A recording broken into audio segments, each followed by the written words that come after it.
Hello, and welcome to I Know Dino, the Big Dinosaur Podcast, where we cover news, interviews, and discussions of all things dinosaur.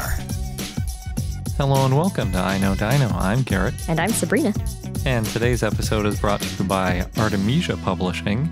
They not only publish award-winning dinosaur books, but also coloring puzzles, which can be put together and then colored using markers, crayons, or colored pencils. You can get more information at apbooks.net. This week, we have an interview with Eric Morschhauser. Our dinosaur of the day is Eustreptospondylus. And we have a bunch of dinosaur news. But before we get into all that, we want to thank our patrons, Chris, Nicholas, Kyle, and Betsy. Thank you so much for your support, and it means a lot to us. And if you want to join this awesome group of people or check out some of our other reward tiers, then look up our Patreon page at patreon.com/iknowdino. So jumping right into the news, first we have a couple articles about teeth, which is pretty enthralling depending on how into teeth you are. The first one that I want to mention is actually an SVP article, and it kind of talked about how modern grazers have what's called prismatic enamel, which apparently is almost like a fiberglass structure. It really strengthens the teeth, having these prisms in it. And they also create what's called fracture resistance. Specifically, grazing mammals have this, like if you think of like a cow or something.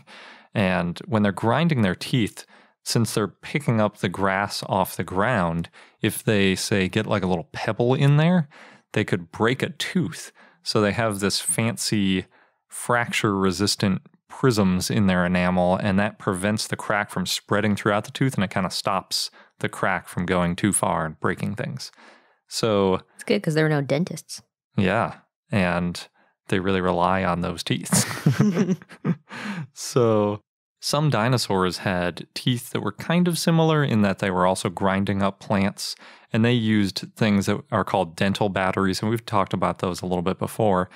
And potentially what can happen is if things start wearing unevenly, you can get things called wave mouth, which is something that horses get. And it basically it's called wave mouth because basically the upper and lower row of teeth have like a wave shape to them. So you imagine like the front teeth on the bottom are taller and shorter on the top, and then you go farther back and it kind of makes a wave shape on the bottom, and then you have the opposite wave shape on the top, which is obviously not ideal for eating. But yeah, that kind of thing can happen if you get uneven wear on your teeth. So they were trying to figure out if dinosaurs had any problems like this. So they simulated tooth wear using the material properties of the teeth that they had fossils of. And they found out that dinosaurs didn't have this fancy fiberglass-like prismatic enamel, but they have what's called wavy enamel, and it was kind of the shape of the structure of the enamel itself effectively reduces the risk of enamel fracture in a very similar way to those enamel prisms in modern animals. So that was pretty cool, and obviously something that you'd want if you were an herbivore grinding up lots of plants. Definitely. But then there's a new article that looked at some of the differences in structure in the teeth between different kinds of dinosaurs. And this group used something called third harmonic generation, or THG microscopy, which is used only with specific structures. So it kind of relies on the structure of the material in order for it to be effective. And it kind of needs a pattern and a certain layout in order to work. And it's because they shine a laser light in one side of it, and the amount of laser light that passes through it gives you some 3D information about the structure of the material. It's a really cool technique, and it's pretty new. Funny enough, one of the main benefits to it is that it can be used on living cells, and then we're using it on these fossils that are like 100 million years since they were alive, and, basically just rock.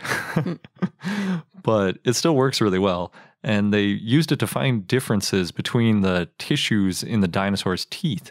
For example, there's this part of the tooth called the dentino-enamel junction. So it's the part where the tough part of the tooth on the outside meets the softer inside of the tooth. And based on the tubules that are inside that area and kind of their density and the number of times that they branch out, so the kind of the shape of them, you can determine some things about the strength of the teeth and potentially what they might have wanted to eat. One interesting thing that they found was that when they compared the troodon teeth to some of the other dinosaur teeth, they found that the troodons have, quote, highly carnivorous theropod, end quote, like teeth. So similar to Carcharodontosaurus, for instance, which obviously ate a lot of meat because that definitely wasn't grazing. It didn't even have front arms to get down to the ground or get at plants and things. So ultimately, they reasoned that, quote, troodon probably had a diet high in softer prey items and was not processing tough plant material, end quote. And that's because it had some characteristics like the inner structure that was similar to these carnivores, but the outer shape doesn't look like a typical carnivorous diet. That's how they decided that it probably had to be a softer meat that they were chewing into. So it's another good example of high-tech microscopy and how it can give us more information about dinosaurs, even fossils that we've had for a long time. Next up, there's a new study looking at why modern birds look so similar. And basically, we're talking about within a species. And so if you look at a seagull, it basically looks the same as any other seagull. They're all kind of the same size and shape. And, down to the point where you can measure these tiny differences in different species of birds by just like a slight difference in their beak or their wing or a pattern or something. So it's quite a bit different than a lot of mammals and like even people, because, you can have two human men that are vastly different heights and weights and proportions and things like that, whereas you'd never see birds that were so different. Comparatively, crocodiles actually have quite a bit of what's called intraspecific variation, and that means just within the species, the amount of different kind of shapes and sizes and things that you get. So the question is, how did birds arrive at such low variation? And then, how much did dinosaurs have? Since obviously crocodiles are also related to dinosaurs, and so are birds. So where did that kind of intraspecific variation go away? So Christopher Griffin and Sterling Nesbitt recently looked at a huge group of Coelophysis from back in the Triassic and early Jurassic to see if these early dinosaurs had a lot of intraspecific variation. And the short answer is that they did. They did some cool analyses to kind of test all this out. But basically, yeah, they looked totally different, and they're all different sizes and shapes and things, which is pretty weird, especially if you're thinking of dinosaurs like birds. And since the only dinosaurs that are still around are theropods, the reduction in variability must have happened somewhere along that theropod evolution. Must help them in some way. Yeah, so it was helpful in the beginning to have this high variability, and they're postulating that that might have helped the dinosaurs expand rapidly after the Triassic-Jurassic extinction. And we mentioned that before, how right after dinosaurs kind of evolved, there was this extinction event, and then dinosaurs really took over when it wiped out some of the other animals. So in the beginning, it seems that it was helpful to have a lot of variability, but then somewhere along the line, it became beneficial to have less variability. Although that does make you a little bit more susceptible to extinction, as we kind of noticed at the late Cretaceous. So yeah, it's pretty interesting. We still need to do a lot more work before we can kind of determine how much variability is going on in different dinosaur species. And the biggest problem there is you need a really large sample, and you need them from basically the exact same place, because you want to make sure that there haven't been any changes within the species over time, and that they're all from the same population. They're all eating the same kind of things. They're all either a similar age or at least the same group, and there aren't other confounding factors making them look different. Yep, definitely interesting to think about.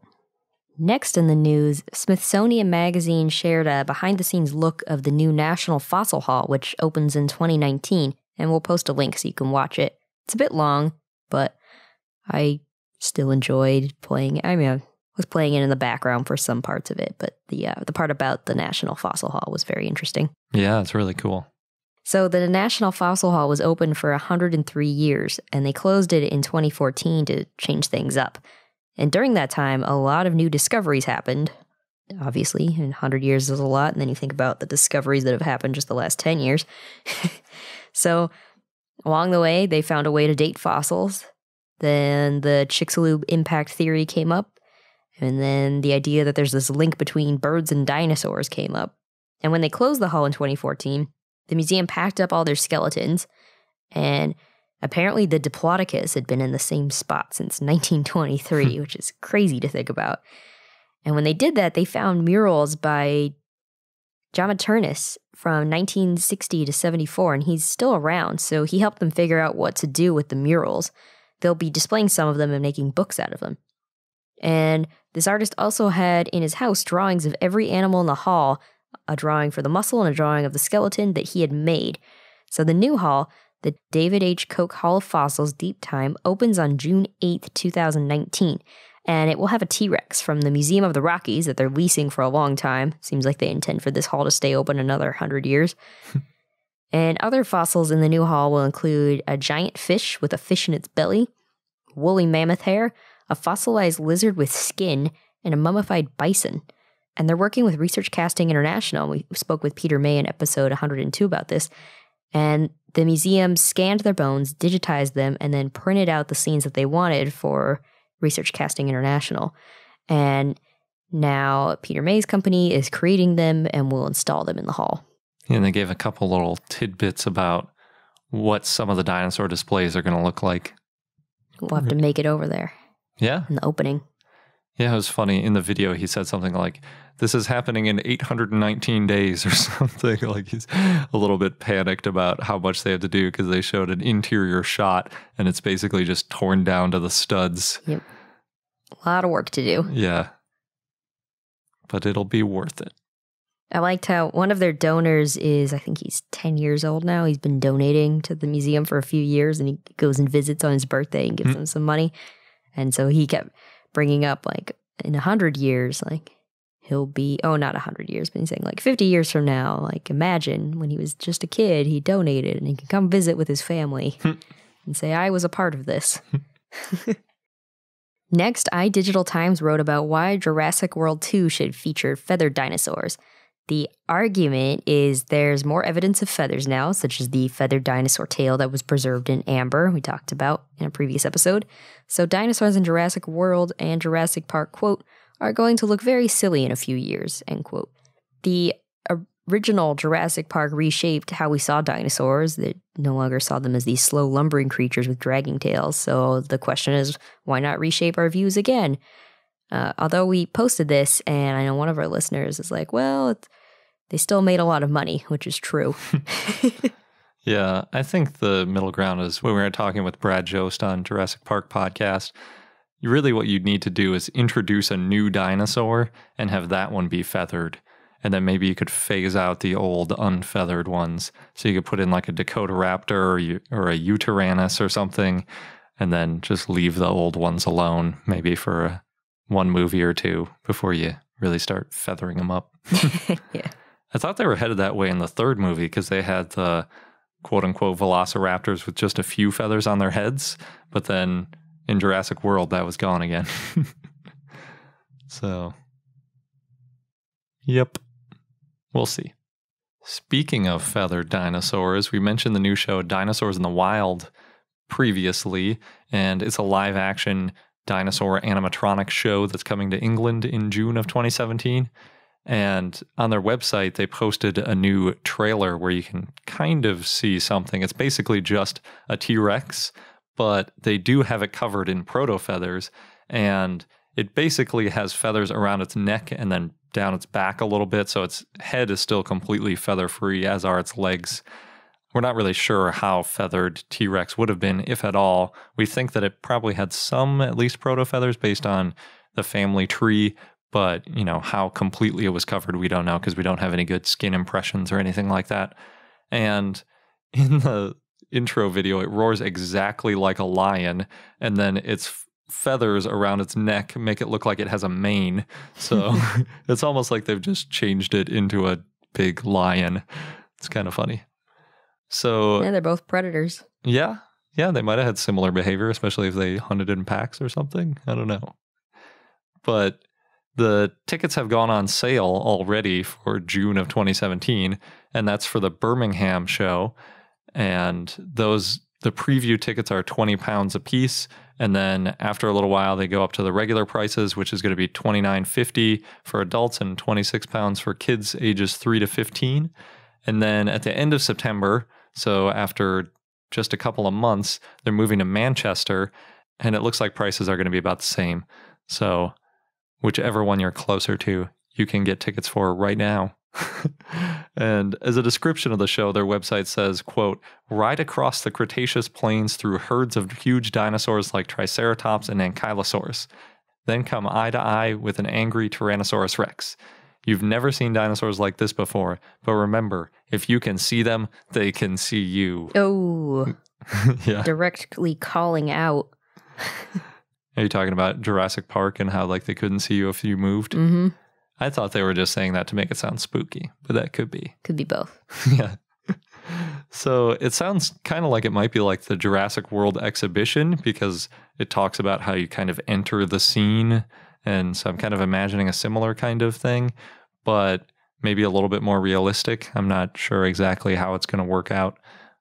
It'll be interesting to see. Hopefully one of our listeners goes to it and tells us what it's like. I think Patrick might already be gearing up. Yeah. So yeah, let us know, Patrick. Next, in the most recent episode of the sitcom The Goldbergs, the character Barry wrote a new Hanukkah song for his school choir, which, by the way, was very inaccurate. He, in his song, which he raps, calls himself Judah Maccabeen, and the song is called Dinosaur Hunter. And in the song, he rhymes Tyrannosaurus with Chuck Norris. And in the video that he makes, he beats up somebody in a pterosaur suit and then raps about how Dinosaur Hunter has a dragon who fights for him. So there's not even too much about dinosaurs, but I did have to bring it up. Did you have to? I think so. The song's called Dinosaur Hunter. I guess so. And last, thanks to Patrick from Facebook for this one. The TV show Legends of Tomorrow may include dinosaurs in an upcoming episode, according to Comic Book. The showrunner, Mark Guggenheim, posted an image of the script's cover that had the title Land of the Lost. And there was a show called Land of the Lost that came out in the 70s and was about a family trapped in an alternate universe with dinosaurs. Yeah, I used to watch that show, or at least reruns of it. Well, you may have seen the revival in the 90s, because they had that and a film in the mid-2000s which starred Will Ferrell and Anna Friel. Yeah, I haven't seen that movie yet, but maybe it was the 90s revival. I'm not sure. Some theories on this episode include the characters getting stuck on Dinosaur Island, which exists outside of time. I'm sure they'll explain it. So we'll find out come January when new episodes air if this is even where they're going. Which I hope so, because they could do some cool stuff, some cool effects. Isn't that show about people that time travel? Yes. So couldn't they just time travel back to when dinosaurs were? They could, but they're saying it might exist outside of time somehow. Oh, okay. That doesn't make sense to me. Well, that's how they get stuck. You can't just leave. Is this like a Marvel logic thing? You'll have to watch the show and find out. Okay. Before we get into our interview, we have a word from our sponsor, Artemisia Publishing, and they have some really cool dinosaur things like activity books and coloring puzzles. If you're not familiar with activity books, they're kind of a way to get sort of involved with thinking about dinosaurs and making some dinosaur art, and it gives you suggestions and some other ways to kind of spur your imagination if you don't just want to start with a blank piece of paper. Yeah, so this activity book, it's got puzzles and mazes, connect the dots, those kind of activities, as well as a lot of coloring pages. And they're touting it as perfect for rainy afternoons, long trips in the car, or a visit to your local museum.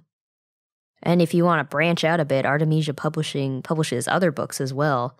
Their latest 3 are called Prospect for Murder, Oakwood Island, and Death in the Black Patch. And of course, if you feel like coloring even more, they've got A Dynasty of Dinosaurs, which is specifically a coloring book. And both of their dinosaur books are pretty accurate, paleo art-wise. They made sure to keep it as up to date as possible. They've even updated the activity book to include more of what we know. That's cool. So if you're interested in checking out either of these books or their coloring puzzle, you can head to apbooks.net, or for the coloring puzzle, check out the link that's in the show notes. And now on to our interview with Dr. Eric Morschhauser. He got his PhD from the University of Pennsylvania under Peter Dodson, and he's now an assistant professor at the Indiana University of Pennsylvania, and he's worked with early birds, theropods, and most recently, basal Neoceratopsians. So, do you have a favorite dinosaur with all these different groups you've worked with? Do I have a favorite dinosaur? That's always, again, I'm going to do the thing that everybody does. It's always a tough one. Actually, though, growing up, and not even growing up, actually, growing up as a paleontologist, I should say. When I was an undergrad, I was one of those people really interested in theropods. I've since reformed, but no, I was really interested in theropods, and one of my favorites is actually Deinonychus. That's a good one, and it's one of my favorites because of the original paper. Because one of the very first scientific papers I read was Ostrom's monograph of Deinonychus. I had gotten a copy, I don't even know how, but I bought a copy of it and had it when I had very little other like real serious dinosaur material, not the number of bookshelves that shall remain nameless, but not the piles and piles that I have now. But it was one of the first ones I got. And it was really interesting because it was really interesting to read Ostrom working through the idea of what's going on functionally with the foot, what's going on functionally with the tail. Because everybody knows about the retractable claws, the elevated claws of dromaeosaurs now with Velociraptor and Jurassic Park and everything, but nobody knew about it in the 60s. And Ostrom was Deinonychus was the first animal they really figured out. They had a Velociraptor foot already, but it turns out that the second toe was, one of the phalanges that really tells you what it was doing with the toe was broken, and the foot wasn't completely prepared out.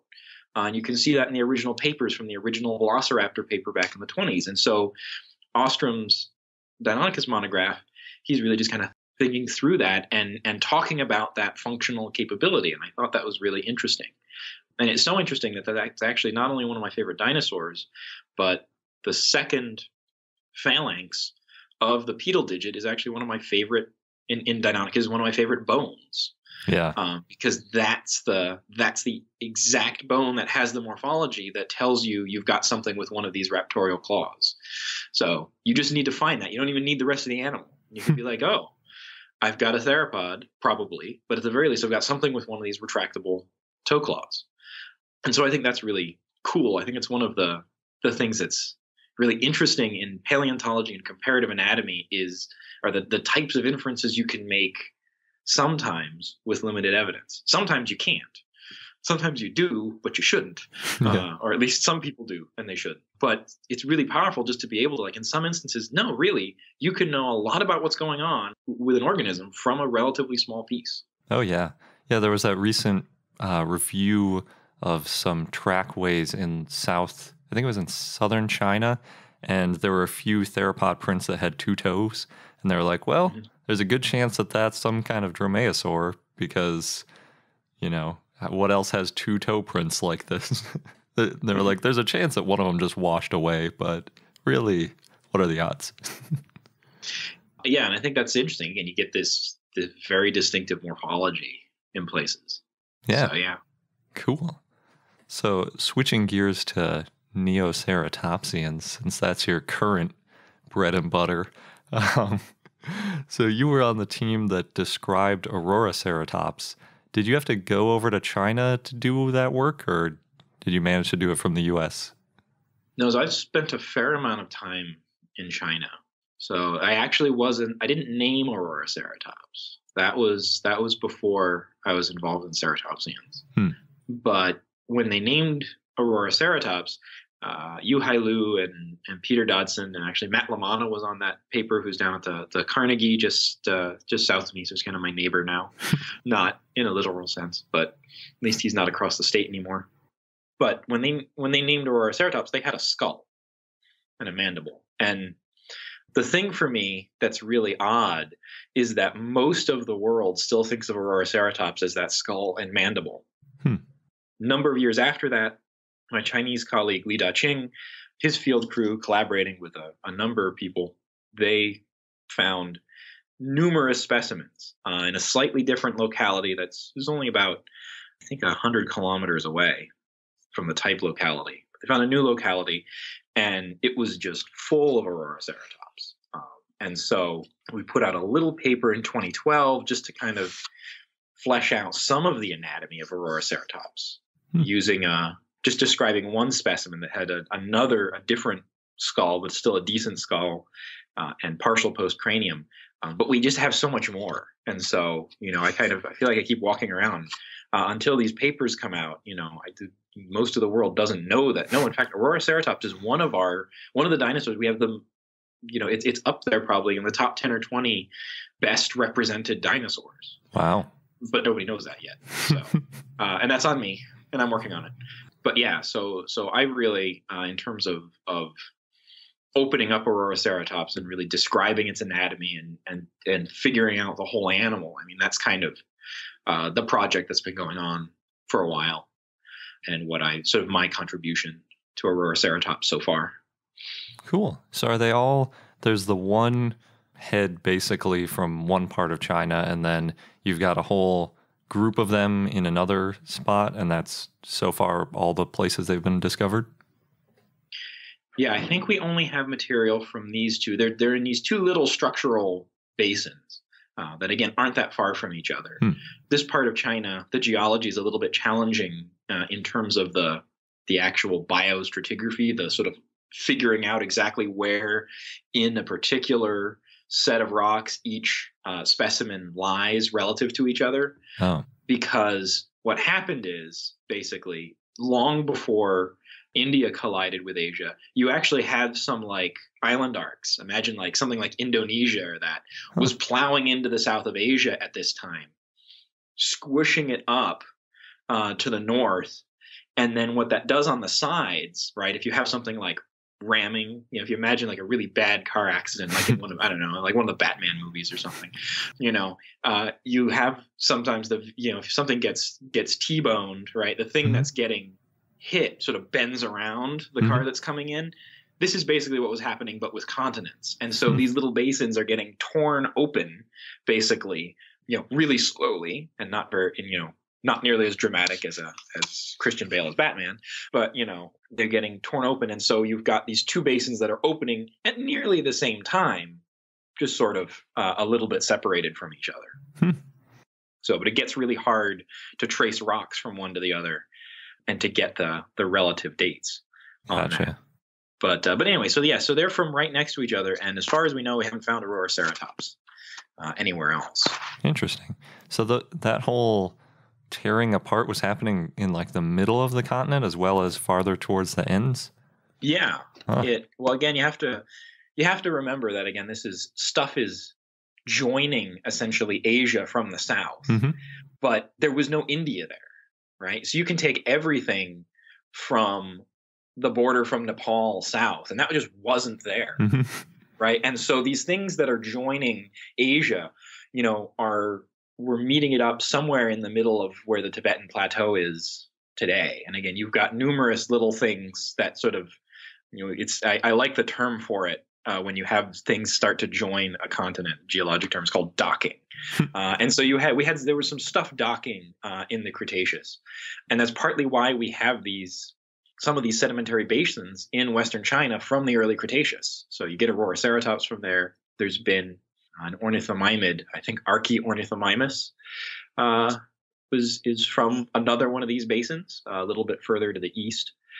And so that's how you get some of this stuff that's in Western China.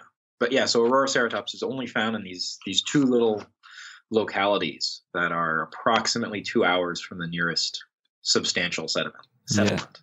Yeah, I looked at a 360-degree picture from one of those basins, and it looked just like the Gobi Desert. Is that in the Gobi Desert?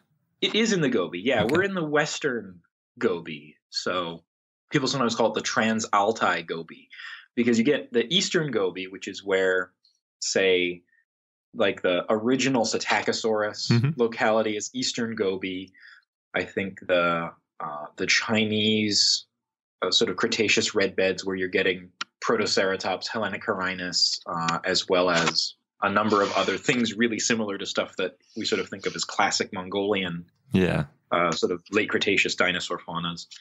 Those are sort of more eastern Gobi where you've got these big basins and not as many mountains in between. And you get into the western Gobi and the basins start to get chopped up. And actually, some of the other classic Mongolian stuff is also in the Transaltai Gobi. So things coming out of the Nemegt Basin, like Tarbosaurus or Saurolophus that are coming from Mongolia, those are all also in this Transaltai Gobi, though of course they're a lot later in time. Cool. So is there a lot of differences when you have to, go a couple hundred miles for ceratopsians, or do you have to go to, between Asia and North America before you start to see big differences, or are there not even significant differences anywhere? Well, I mean, it partly depends on what sample sizes you get. So again, the Auroraceratops, we've got one skull from one basin and about a dozen good skulls and 70 or 80 individuals from the other basin. Wow. But with that being said, it's like, what's the variation you're going to see? Things that are roughly contemporaneous, I wouldn't necessarily expect a lot. But I feel like in a lot of those places, time is more important than distance when you're talking about things that are only a few hundred kilometers apart.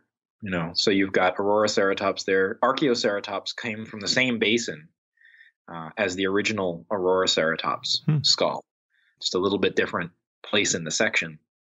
And you've got a different early horned dinosaur there. Okay, so it's within a couple hundred kilometers. There isn't too much of a difference. You got to go a little bit farther. Yeah, I would think so. Again, it's hard because, again, our record, you can sample place A and place B, but you got to make sure you're sampling at the same time. Yeah. And, just a short distance in the rock record, it's like, oh, I'm like 4 meters, 5 meters above. Well, if rocks were being deposited fast, that's not a big deal. If rocks were being deposited slowly, it's like, oh yeah, I'm like 500,000 years later or, 1,000,000 years later. I always tell people that one of the things about working in the Cretaceous is I have trouble with really short periods of time, like the entire length of human history or the Pleistocene. It's like, people get all excited about, Pleistocene megafauna and mammoths and saber-toothed tigers. And I'm like, yeah, it's really interesting what happened yesterday. Yeah. Because it's like, in the Cretaceous, it's hard to resolve timescales less than a 250,000 years. Yeah. It depends on how good your rock record is. North America, I'm sure we could probably get better resolutions there if you're really careful with your stratigraphy. The stratigraphy isn't as well resolved in my part of the world. And so it's, we're working on trying to make that better. But it can be difficult to try and find things where you can actually pin down your dates. Yeah, what do you use? I've seen some things where they use like marine fossils that were only around for a really short period of time. What other things could you do to try to narrow that down?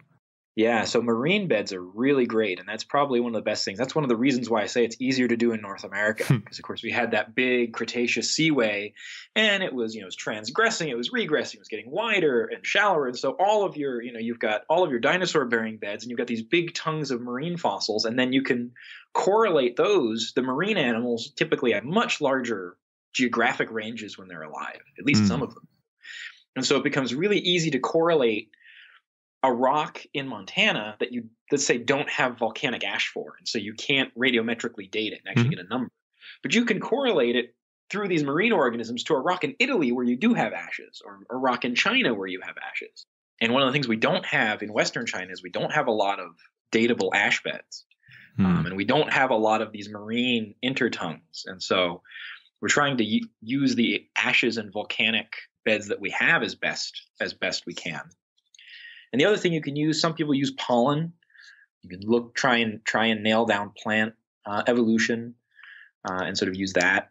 You can use ostracods, which are these little crustaceans, but the ostracods you can get in fresh water and in lakes and things. So people use those for biostratigraphy when they can't get marine sediments. The other thing that we're working on using carbon isotopes to do it. Oh, really?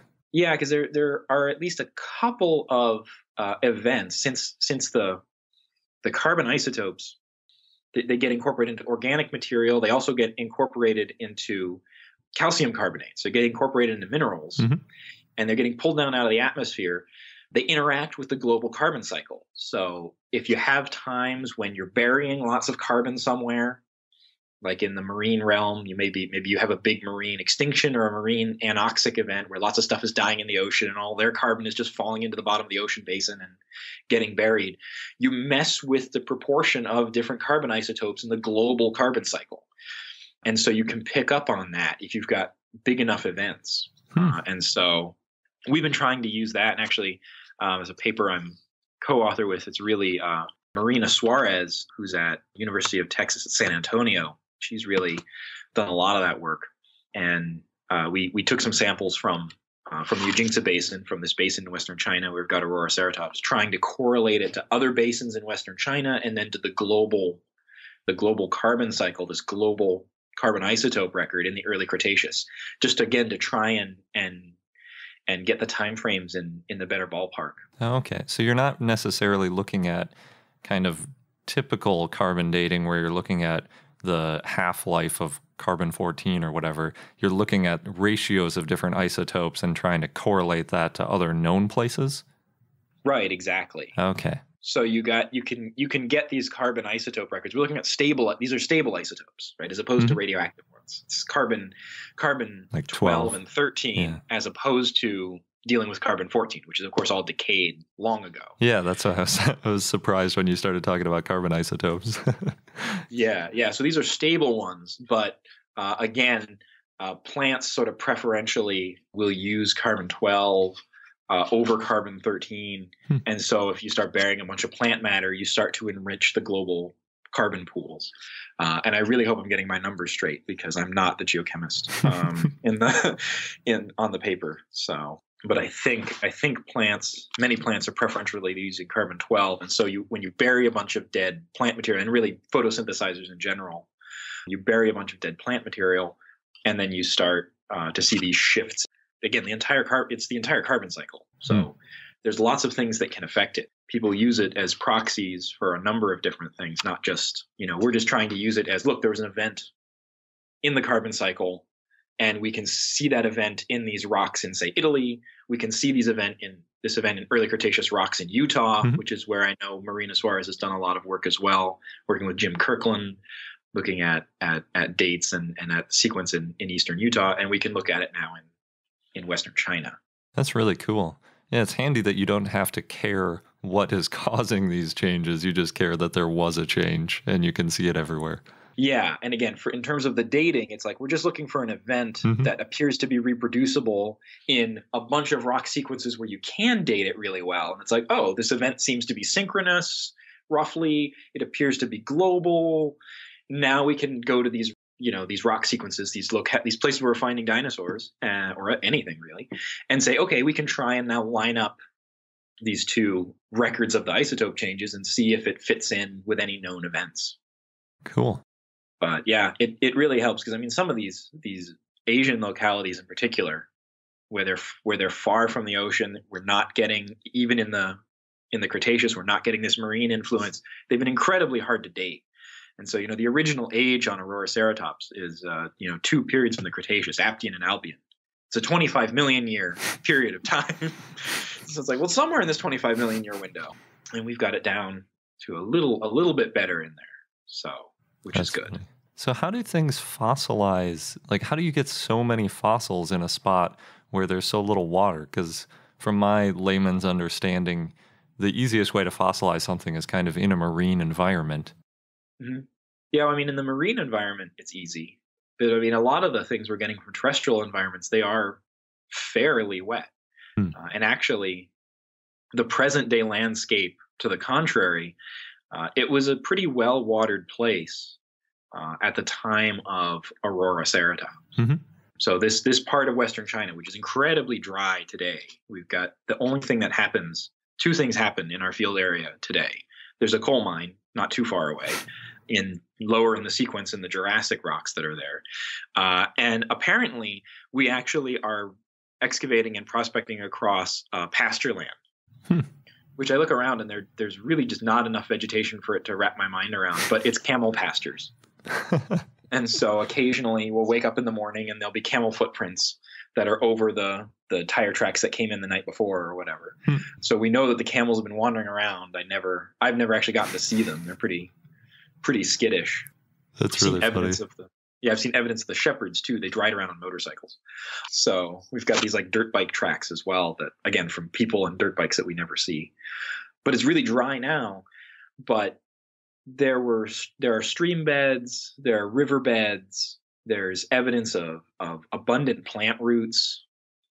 We've got root casts all around. So, I mean, when Auroraceratops was there, it's not as though it was dunes or scrub or anything. It was pretty well watered and pretty humid, or at least somewhat humid enough for abundant plants.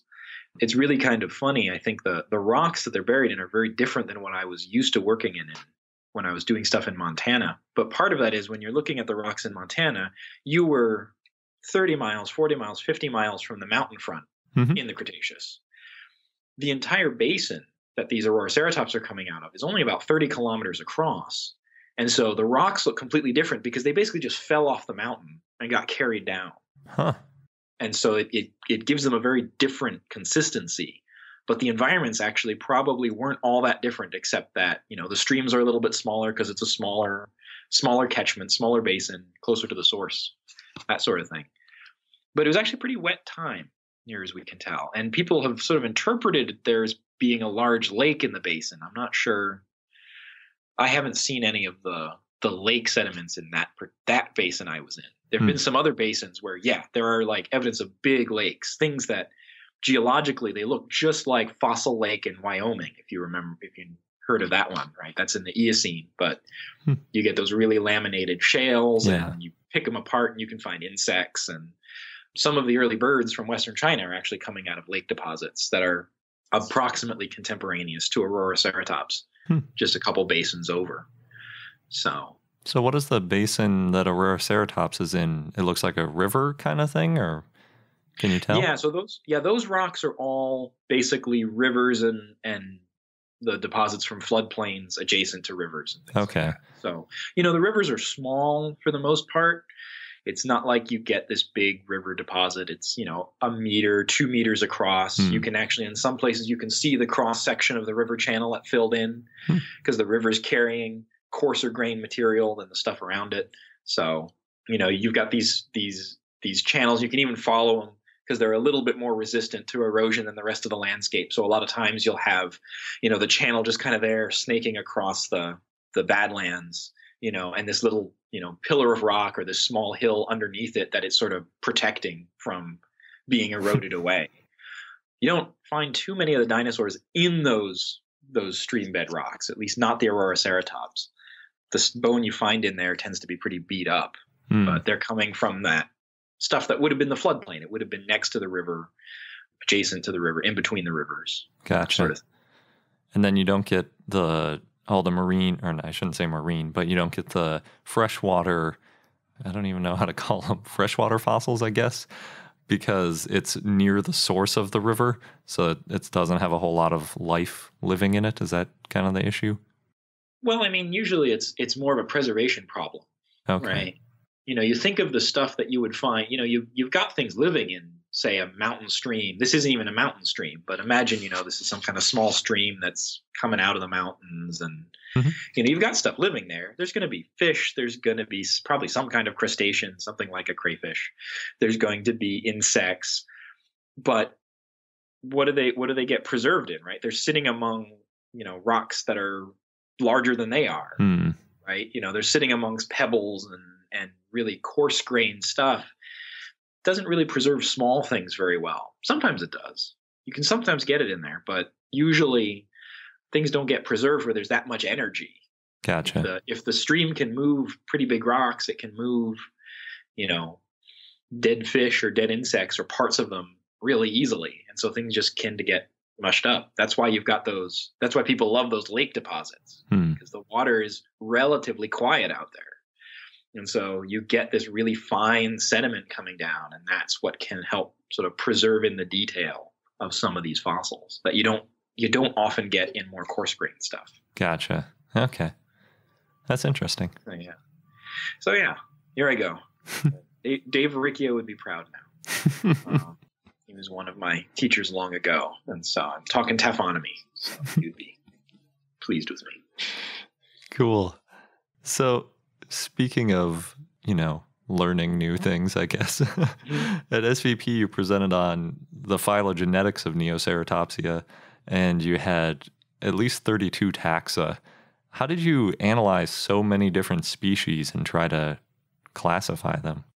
Well, I mean, the thing with a lot of these phylogenies, right, is that part of it's you go and visit them, and that's one of the fun things I think about doing this type of sort of taxonomy and phylogenetics work, where it's like, okay, I want to figure out the evolutionary relationships of these species. I have the descriptions. A lot of them are great. Some of the published descriptions might not be so great, or I might want to look at things that just aren't in the figures, nobody talked about. I've got to go see it. So you get to go and travel, right? And so, I was visiting early horned dinosaurs in Bozeman, Montana at the Museum of the Rockies, and Canadian Museum of Nature, and over in Poland, and the things in museums in China, in addition to the animals I worked on in the field, animals in collections in China. So you get to go in and see a lot of these specimens. And so that's pretty standard, but it's a lot of fun. But you go and you also build off of what other people have done. So, I mean, my analysis, I tried to take all of the different trees and character matrices that people have done looking at early horned dinosaurs and bring as many of those characters together as I could. I also went through and, people haven't, people write these diagnoses of species, right? You're describing a species. You try and talk about, well, here are all the characters that make this species distinctive, right? If someone finds a new species, oops, some of the things that you thought were distinctive, and they were when you wrote it, like that's legitimately something no one had ever seen before. Well, now we've got two things with it. And if you wait long enough, sometimes it goes from being, wow, only this species has it, to no, in fact, these 15 species that are all, somewhat related, they all share this characteristic. You almost have to go back then and say, all right, if I want to identify that species, I have to write a new diagnosis. I have to write this new description of, no, this is what's definitive on this particular species. It's important work to do, and it's work that doesn't get a lot of credit many times. And so for early horned dinosaurs, we've just been finding so many in the last, 16 years, really. You go back, the first early horned dinosaur was Leptoceratops in 1913. And then there was, again, if we're not counting Protoceratops, which I'll kind of ignore that, Protoceratops and everything up for right now. But you've got Leptoceratops in 1913. You've got Montanoceratops eventually, which is really close to Leptoceratops. It was originally thrown in with Leptoceratops. But in 1951, there's the really beautiful Leptoceratops specimens that they have in the Canadian Museum of Nature were found. And so they realized, oh, this thing in Montana from the Two Medicine Formation is different than what we're finding in the later Cretaceous. So this later Cretaceous thing's Leptoceratops, the other one's Montanoceratops. Okay, we've got two genera now. And it more or less stays that way. You've got Psittacosaurus bouncing around and accumulating species and becoming the taxonomic mess that I don't touch. But, you've got a lot of Psittacosaurus. But otherwise, you don't get a lot until the 1990s. And then all of a sudden, we've got Archaeoceratops shows up, and we've got new specimens of Montanoceratops. I'm trying to think. Papers are all eluding me now. But it starts to snowball in the 90s. And then in the 2000s, it just starts going faster and faster. And so we've got now, again, we've got tens of these early horned dinosaurs. But the last time anyone went through and actually went species by species, how do we diagnose these, was Peter Makovic did it in 2002 in his PhD. And it hasn't really been published independently of that. Because again, I think there's just not a lot of, you don't get a lot of credit for doing that sort of thing. Yeah. It's kind of useful technical work, but you don't get a lot of credit. So for my PhD, what did I do? I did a lot of the same thing. And the tree that you saw was kind of the result of that, where I went through and I evaluated everybody's characters, including all the characters that defined all these species, by formally recording them for all of the different specimens that I could get my hands on or that I could check in the literature. And then I assembled this new set of characters and then got a new tree out of that. So cool. When you were looking at all these species, were there any where you looked at them and thought that one of them might be a juvenile of another one, like how Triceratops and Torosaurus are, or are potentially? Well, there was actually one just back when I started. There was one that was published, and I haven't gotten a chance to visit the specimen, so it's entirely possible that the publication isn't representative. But there's an animal that was published out of Russia, and it's a Mongolian specimen, and it's called Gobiceratops. And the skull is incredibly small, which I mean, size isn't everything, as Jack Horner would say, as John Scannella would say, as I would say. But it has really large orbits for its body size. It has a really short snout. It's got a tooth count that's a lot lower than most other adult horned dinosaurs. It doesn't have a frill. Again, I think of it as like a little golf ball with eyes. And it looks a lot like individuals that have been identified, those kind of features: large eyes, short snout, lack of frill, reduced tooth count. You see that in lots of things that no one's really arguing are juvenile members of other ceratopsian groups. So there's the adorable little Psittacosaurus skulls that are in New York, that are on display in the AMNH, which I love that they're out there. Yeah, those are great. Is that the one where they have a magnifying glass in front of one of them? Right, exactly. They're just so small. Gobiceratops, this skull that's supposedly an adult, which the paper claims is an adult, is just that small. Wow.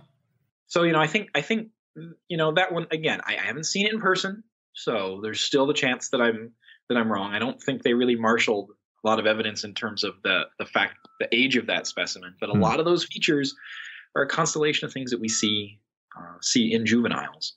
So there's probably one or two species out there that may be juveniles of others, but at the same time, a lot of these animals are coming from different places, and different places in the stratigraphic column. I can think of Aquilops as one.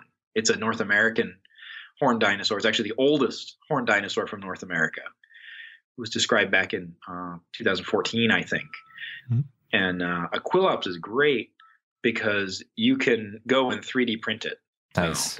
They've got the skull out. The data is free from on PLOS ONE. The paper was on PLOS ONE. You just go. You can get the 3D data for the skull, and you could 3D print your own little Aquilops. And I actually did because it's great. But, the entire skull of Aquilops is only about 5 or 6 inches long. And they admit in the paper that it's possible that it's a relatively young individual. It's hard to age skulls in terms of, we like to use histology. We like to look at bone microstructure to do it. The features that we use work best on long bones. Yeah. You can make some rough inferences from skulls. It's really hard to get a real solid age on a skull, at least right now. Again, people could look at it more and hopefully we'd be able to. But so that's kind of hard because you have things that it's like, well, it might be a juvenile, but it's still valid. It's still its own thing. So we'll have to see whether anything gets shaken up on the tree. Certainly my analyses don't shake up a whole lot of things. I haven't found anything controversial that other people haven't considered as controversial. So. Okay. What do you think of Triceratops and Torosaurus in terms of whether or not they're distinct genus? I think it's a really interesting idea and a really compelling idea. And I really want it to be right. But I think there are a lot of specimens that I haven't seen yet. And so I'm kind of waiting for the other shoe to drop, as it were.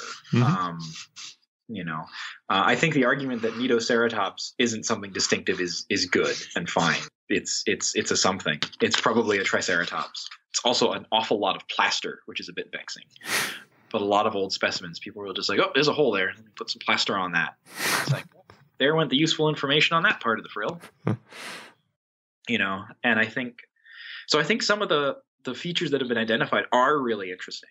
And again, I think it's a very, very much a live hypothesis and a good hypothesis.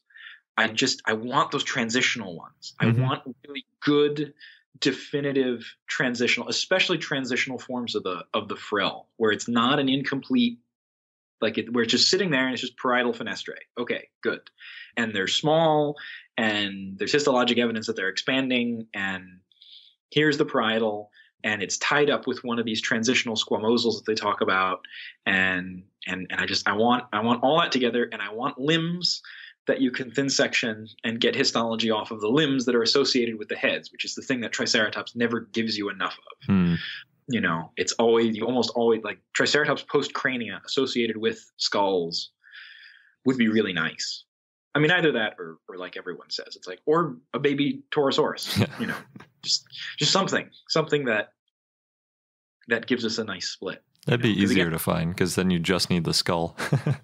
It's true. You really just need the parietal. Yeah, that's true. I mean, maybe you might need some more, but yeah. So I guess I'm in the camp that it's like I really want more evidence, because it's I think it makes a lot of sense, but at the same time, you know, it really is one of these hypotheses that's sort of pushing our understanding of living organisms as well, because it kind of goes against our general understanding of how a lot of living organisms develop. These major changes in skull architecture that are proposed in the Torosaurus is Triceratops hypothesis are happening relatively late in life. Yeah. And while they're not like theoretically impossible, it's not like this happens in every organism that we see. We have a lot of organisms today that have this kind of determinate growth, where it's like it grows and then morphology stops changing in a big way. Yeah. You might get some changes, but you don't have things, you know, dramatically elongating these big cranial features late in life. Yeah, big holes opening up in the skull. Right. And so there's a sense in which, you know, it's like it's I think it's fair to be cautious. And again, you know, to be fair, you know, everyone's going out and is going and testing this, right? Folks from Yale have looked at cranial fusion. You've got folks from Montana State and elsewhere are looking at the bone histology more closely to see, is there evidence of bone resorbing, bone growing? Is there actually evidence in these skulls of this major remodeling? And so I think that's good, but all those tests now have to come back in. I think, you know, so I'm a bit hesitant. And again, it's really hard because it's like, well, you know, the other thing is we have to distinguish between our competing hypotheses of is this morphologically distinct thing a rare but different taxon, which happens in some environments, or is it just a certain age stage of an existing taxon? And so I think it's hard to distinguish that sometimes. So again, I'm here waffling and basically saying that I think it's a really compelling hypothesis, and I think I've you know, I think the papers are out that are building it piece by piece, but I think there's room still for caution in it. So I mean, I think they've certainly done with the pachycephalosaurs. I think there's a better case for some of the pachycephalosaurs that they've synonymized. But actually, it's interesting you point that out. One of the other things I've been working on with Auroraceratops, we've got juveniles. And our juveniles in Auroraceratops aren't following the pattern that's kind of been put forward by you know, Jack Horner, John Scannella, Denver Fowler looking at Triceratops and Ceratopsians, and Dave Evans and his colleagues who are looking at duckbill dinosaurs. And they're finding these really parallel patterns of, the juveniles have this distinctive morphology. They often have a bunch of characteristics that look like they belong in members from the base of the clade, you know, sort of primitive characteristics, if I can use the term. And these juveniles don't look at all like the adults. And so you have to be really careful if you're using juveniles in your, you know, trying to do your family trees and things, because they tend to fall away from the adults in the same species. Auroraceratops doesn't do that. Oh, I've got skulls that are half the size of the adult, and they look like they're young. They've got these big orbits, they've got these short snouts, but you know, they've got a reduced tooth count. Nobody uses those things as phylogenetic characters because everybody knows that skulls, you know, vertebrates are born with these sort of cute faces, right? They've got these big eyes and these short snouts, and so nobody uses those type of characteristics, but all the discrete characters that are distinctive of Auroroceratops are present in these little skulls. And so these juveniles are falling exactly with the adults. And I think what might be going on there is I think the work by Evans and Horner, they're looking at dinosaurs with these elaborate cranial structures that are also appearing relatively late in life. These sort of possibly, whatever their function is, whether it's species recognition or sexual selection or some kind of social role in terms of identifying who's the dominant whatever in your particular social grouping. Mm-hmm. But these all appear really late, whereas the characteristics that define Auroroceratops are actually mostly in the lower jaw and mostly related to chewing. And so you've got this situation where it's like that probably doesn't change. Yeah. And so these statements about, well, you need a really adult dinosaur to make sure you know what you have. But these situations where you sort of need a really adult dinosaur to know what you have, that might only be true if your particular group of dinosaurs depends on these elaborate structures to figure out who's related to who. Mm-hmm. Because, sauropods, it's like if you had a sauropod with all kinds of crazy cranial horns and things, you'd have no idea. We could probably have an entire clade of sauropods that had crazy cranial ornamentation. And we wouldn't know it because most of them aren't known from any heads. And so I think it's this interesting sort of counterbalance that it's like, I think they're absolutely right that you have to be careful depending on what your characters are that distinguish your species. Yeah. So. Yeah, it makes sense. And if it's something functional, like if you were arguing that Torosaurus needed those extra blood vessels or whatever in its frill in order to thermoregulate, then you would say, well, then it's probably not the same as Triceratops because it would have wanted it when it was 2/3 the size as well or something. Yeah.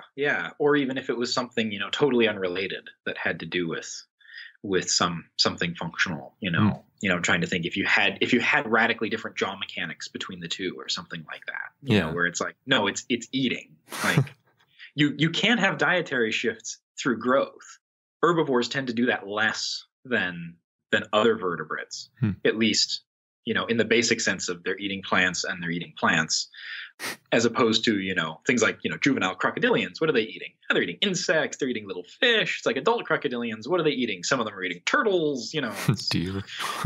Right. Turtles, deer, invasive pythons, you get these wider ranges. Some of them eat mollusks, you've got caimans, and even actually American crocodiles will eat mollusks. When they're adults, they'll just throw them back on those rear teeth and crack the shells.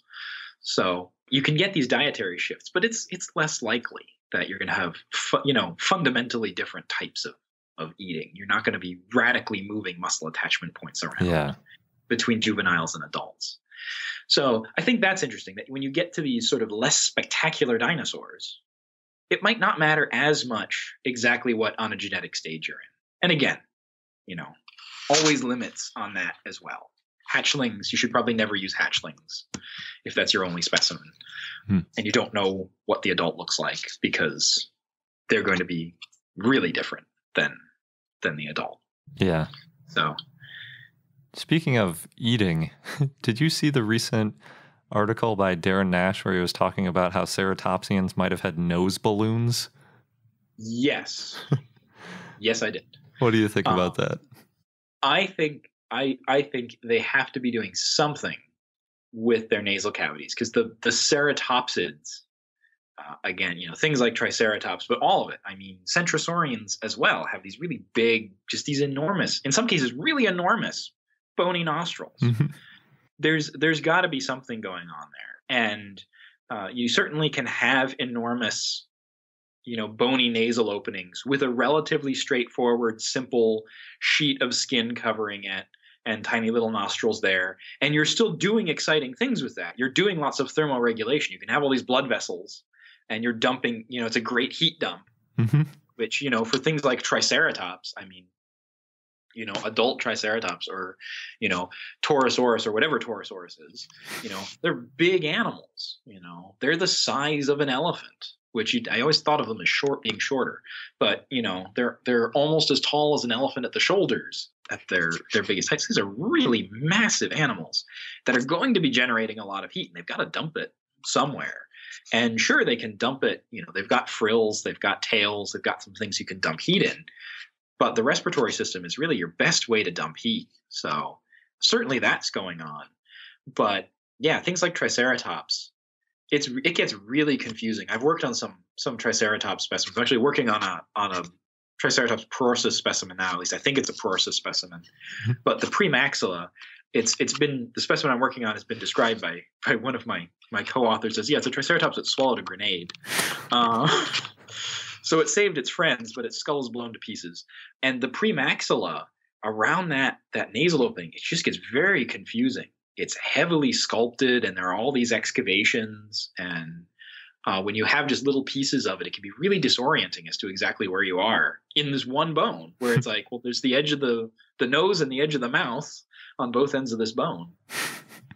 But again, these cavities and these structures, it's really pretty amazing. So the possibility that you've got some kind of, elephant seal like proboscis or a snood or something like you have on turkeys, right? Something that, could get engorged with blood or something. I think it's certainly within the realm of possibility. Again, we just had Thanksgiving. I mean, look at a turkey. That's, from an osteological standpoint, that's a pretty boring bird, actually, for the most part. My favorite description now of Thanksgiving. I saw a greeting somewhere of, have a happy day eating your ugly dinosaur. And I think I'm going to do that in the future.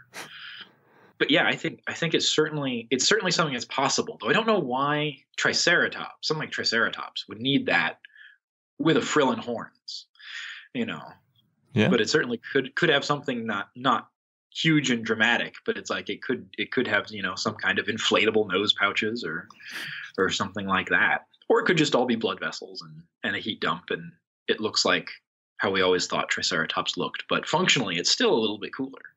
Yeah. So it's got like a radiator up front like a car. Exactly. Well, again, you get that big, you got to put heat somewhere. Yeah. I think that's one of the beauties of sauropods, actually, to switch taxa yet again, is that it's like they're so massive. It's like, we got to get heat somewhere, but then you're like, oh wait, it's got a long skinny neck. That's got a lot of surface area. You can dump some heat there. You got a long skinny tail. That's some more surface area. That's good. And they got their respiratory system weirdness. So, but anyway, yeah, dumping heat's important. So when you get that big. Cool. I think I'm all out of questions. Is there anything else that you want to add? The other cool thing about Auroraceratops is that we actually now know what these early horned dinosaurs looked like, because everybody else that's around Auroraceratops is just heads. And we now know actually what the body of one of these early horned dinosaurs looks like. It's a little bit more portly than I was expecting. Not too much, but it's not this long, thin, skinny body. It's actually a fairly stocky little body. Still bipedal, still has your standard. I feel like there's these sort of standard ornithischian hands that look like tiny little short-fingered mittens. But Auroraceratops still has that, but the body's a little bit shorter than we would have necessarily expected. And so it looks like something that has kind of a bit of a big head for its body size. Not huge, but still a bit of a big head. And again, I mention this because, you have Psittacosaurus and you have Yinlong and stuff further down the tree, and you've got Leptoceratops, but really those are like really far from these animals that are actually leading to most Ceratopsians. Leptoceratops contemporaneous with Triceratops. It's been doing its own thing for a good, 40 million years. So that's the cool thing about Auroraceratops. That is but I don't cool. know. So, yeah, so it's fun. I don't know. I'm trying to be a champion of boring dinosaurs because I feel like the little guys can actually still teach us a lot. So if people want to follow your work or see some of the stuff you're working on, is there anywhere they can go to see it? Well, if you have a lot of money and you can fly, my colleague Li Daqing did some work with the Gansu Geological Museum in Lanzhou, China. And so you can go there and you can see some Auroraceratops there. The Auroraceratops actually is really funny. If you want to go and see an Auroraceratops, if you can get to China, there's a lot of different places you can go and see an Auroraceratops. It's sort of interesting. They've kind of gotten around from my colleague. And so there's trying to think now. There's one on display in the Paleontological Museum of the China University of the Geosciences, which is in Beijing. Mm-hmm. I don't think the museum gets a lot of foot traffic, but there's an Auroraceratops there in a glass case. There's one unlabeled in Nanjing. I'm trying to remember the institution that it's in now, but you can see them in Nanjing. There's a specimen in Hangzhou, which is a fantastic natural history museum. Hangzhou is just outside of Shanghai, mm-hmm. and they've got the Hangzhou Museum of Natural History, which is a really first-rate museum. It's got really nice facilities. Is that one really new? It is relatively new, yes. It's in this big cultural center that they built in Hangzhou. It kind of has an observation tower that's kind of this square-looking thing, and then a semicircle of buildings. And just part of that huge complex is the Natural History Museum. Yeah, that place looked really cool. And I remember I was trying to add it to our map. We have a map of all these dinosaur museums. And I was looking at satellite pictures because I always try to make sure that the address is right and that the latitude and longitude's working out. And one picture I found was just a town. And then you could tell where the photo got updated, and it was like brand new, redeveloped, all sorts of big fancy buildings. And I was like, something happened here. I'll just assume it's right. Yeah, that's a story of a number of places in China. Yeah. I first went there in 2005 as Beijing was ramping up for the 2008 Olympics, and driving around Beijing to go from one airport to a hotel to another airport, and it was just cranes, tower cranes everywhere, all across different parts of the city. They're just building. But yeah, Hangzhou's is relatively new, and they've got a lot of eggs there. A lot of fossil eggs, thousands and thousands of fossil eggs. They're in Zhejiang province, and so there's a lot of fossil egg localities near there. So, but yeah, you can see Auroraceratops in a number of places around China. Whether or not they're labeled is a bit of a different story. But that's where most of it is right now. You know, some of my other things I think perhaps travel around a bit. The Dalian Museum of Natural History, which is where I did some work on that second specimen of Meilong, and they occasionally have traveling exhibits. So I saw once a bunch of their stuff in Montreal, Canada, in a tent, which I was a little bit distressed about, but it was all there. That's good. But anyway, yeah. So most of my stuff you'd have to buy a plane ticket to China to go see. Okay, I'm sure some of it'll make it over here eventually. One of these days, eventually. Cool. Well, thank you so much for taking the time to talk to me. It was a great discussion. Yeah, well, I appreciate it. You got a great thing here. Thanks for taking the time to talk to us, Eric. That was a really fun interview. And I'd love it when we meander around to so many different subjects like that. It was a lot of fun. And I'm excited to see the new publications about Auroraceratops and what its little tiny ceratopsian body looked like. Ooh, yeah, that's exciting. And now on to our dinosaur of the day, Eustreptospondylus, which was a request from Cole via Patreon, so thanks, Cole. The name means true Streptospondylus, and that means turned vertebra. It was a megalosaurid that lived in the Middle Jurassic in what is now England. The fossil was found in 1870 and at first was assigned to other genera. In 1870, some workers found a theropod skeleton at Somerton Brick Pit, north of Oxford, England. James Parker, a local bookseller, acquired them and then showed them to John Phillips, an Oxford professor, and Phillips described the fossils in 1871, but didn't give them a name. At the time, though, it was the most complete skeleton of a large theropod found. Baron Franz Nopska reassigned the skeleton to Streptospondylus cuviei in 1905 to 1906. Richard Owen had first described it in 1842, and this is based on it being related to the type species Streptospondylus altorvensis. Unfortunately, that was named based on very incomplete remains. Also, Frederick von Huene apparently sometimes called the specimen Streptospondylus cuvieri and other times Megalosaurus cuvieri. Alec Donald Walker renamed it to a new genus in 1964 to Eustreptospondylus oxoniensis, and the species name refers to Oxford. He also named a second species, Eustreptospondylus divsensis, in 1964 based on a French find, but in 1977 this was reclassified as the genus Piptosaurus. Eustreptospondylus is the most complete large theropod from Jurassic Europe so far.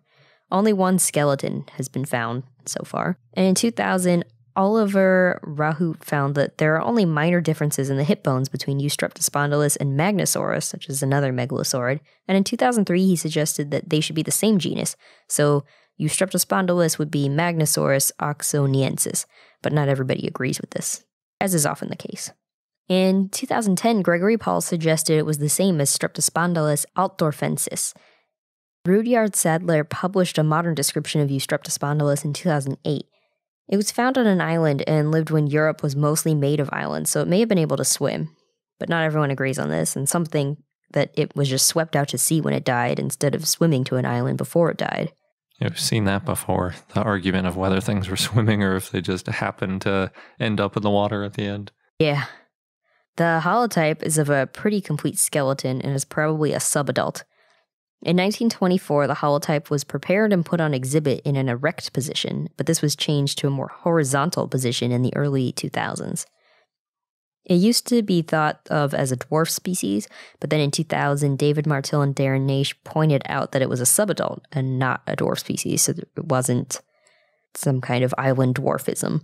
Gregory Paul estimated that Eustreptospondylus was 15.2 feet or 4.63 meters long and weighed about 481 pounds or 218 kilograms. It could potentially grow up to 29.5 feet or 9 meters long.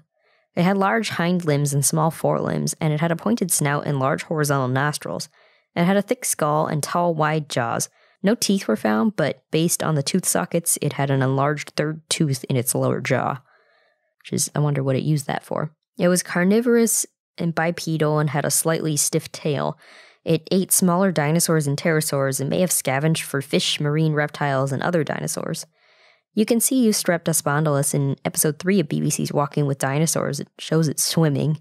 Also, one is eaten by a Leopleurodon while fishing, and then later 2 of them eat a beached Leopleurodon, so circle of life. Also, Eustreptospondylus is featured in the primeval novel Fire and Water. As mentioned, it's part of the family Megalosauridae, which Huxley named in 1869 as a family.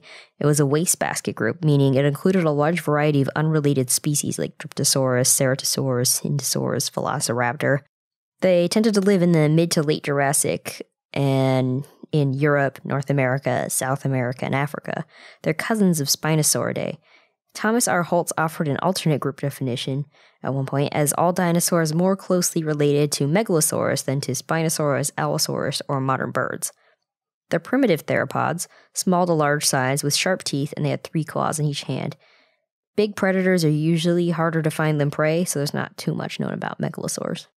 And our fun fact of the day starts with a question for Sabrina. What do you think is the deepest dinosaur fossil that's ever been found? What does that mean, deepest? Like, how deep did people have to go to get to the deepest one? Ooh. Whether intentionally or unintentionally. By that, I sounds like somebody was digging a well or something and stumbled upon. You're on the right track. Or digging for oil. How deep do you think they went? I have no idea. You gotta guess.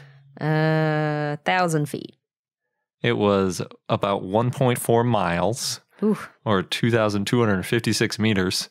And you're right, they were drilling for oil. Did you check the link before guessing? No. Oh, that's a good guess. So I'm just that good. I guess so. It's a portion of a Plateosaurus, and it was found in Norway, and they were drilling for oil.